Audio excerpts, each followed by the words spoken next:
নিচে যেটা বসে আছে সেটা হচ্ছে পাখি, আর ওপরে যেটা আছে সেটা হচ্ছে চিনি। পাখির খাওয়া হয়ে গেছে, কিন্তু ও হচ্ছে চিনি দাদাকে খেতে দেয় না, সেই জন্য পাখিকে আগে খাইয়ে দিয়ে তারপরে হচ্ছে ওপরে চিনিকে খেতে দিয়েছি, যেন একটু ডিস্টার্ব না করতে পারে ওকে।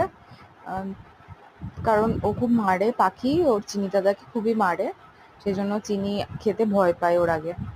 সেই জন্য পাখি খাইয়ে নিয়েছে, তারপরে চিনিকে খাওয়াচ্ছি ওপরে, তাও কারণ পাখি উঠতে পারবে না ওপরে।